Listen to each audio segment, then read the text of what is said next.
The Silent Ferryman, the story of Charon. In the vast and shadowy landscape of Greek mythology, there are not only powerful gods and valiant heroes, but also somber figures whose eternal duties define the very fabric of existence.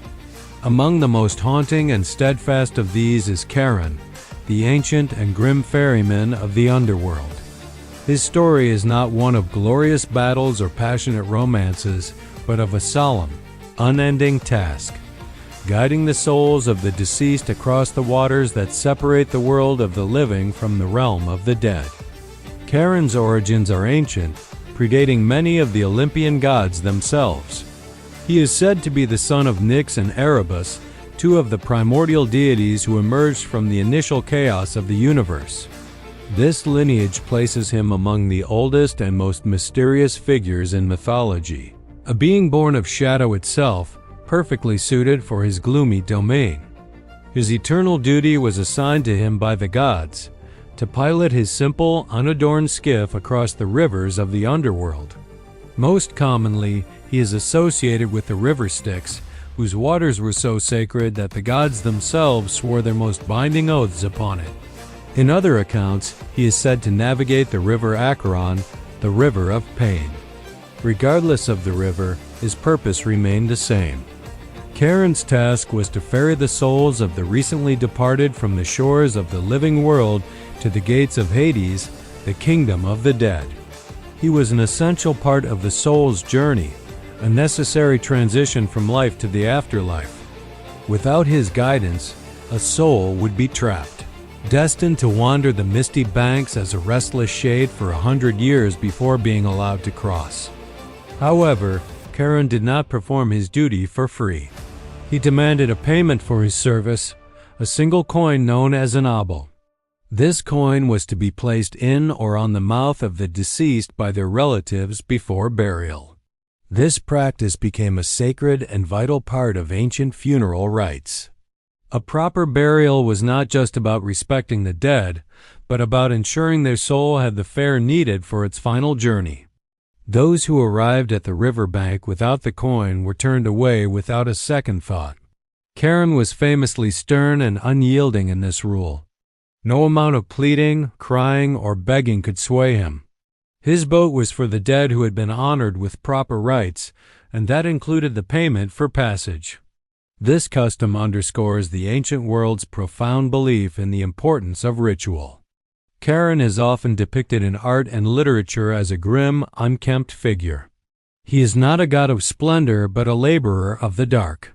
He is typically shown as an old man with a scruffy, grizzled beard, wearing the simple, rough-spun tunic of a workman. His eyes are sometimes described as being like burning coals, piercing through the gloom of the underworld. His personality was as grim as his appearance. He was characterized as being sullen, grumpy, and of a foul temper.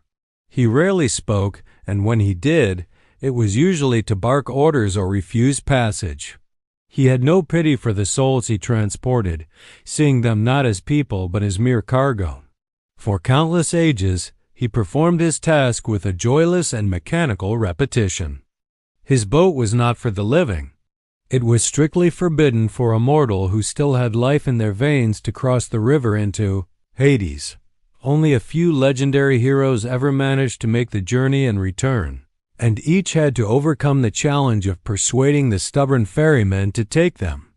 One such hero was Heracles, who needed to journey to the underworld as one of his 12 labors to capture Cerberus, the three-headed guard dog.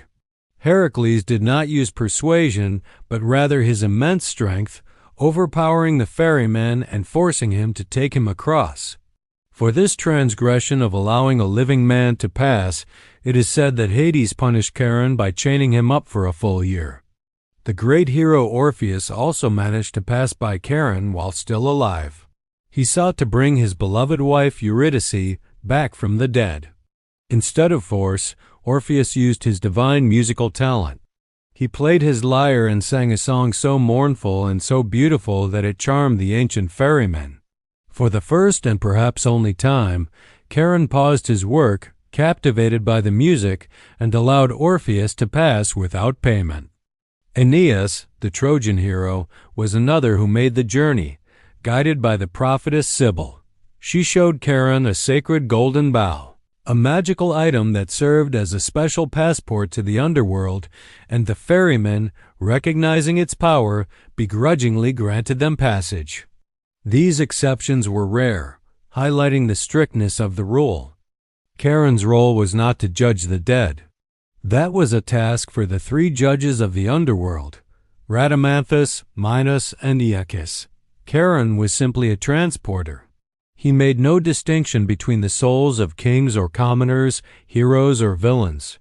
As long as they had their coin, they were granted passage on his skiff. He worked in tandem with other guardians of the underworld. At the river shore, the god Hermes, in his role as psychopomp, would often be the one to guide the shades of the dead and deliver them to Charon. After the crossing, the souls would then have to face Cerberus, who ensured that no one, living or dead, ever left Hades' realm without permission. Charon's existence was one of eternal, unchanging monotony. He saw the endless flow of humanity pass before him, from the first mortals to the last. He heard countless stories of sorrow and saw infinite tears, but he remained unmoved. He was a force of nature as much as a personality, a fixed point in the cosmos. His name itself has come to be associated with death and passage. He is a powerful symbol of the transition between life and what comes after. He represents the final, unavoidable journey that all mortals must take, and the idea that certain rules and boundaries must be respected, even in death. Though not a king or a warrior, Charon's place in mythology is utterly unique and indispensable. Without him, the entire order of the afterlife would collapse. He is the gatekeeper, the grim and silent guide who stands at the very edge of life, waiting with his weathered boat and his outstretched hand, forever demanding his simple single coin.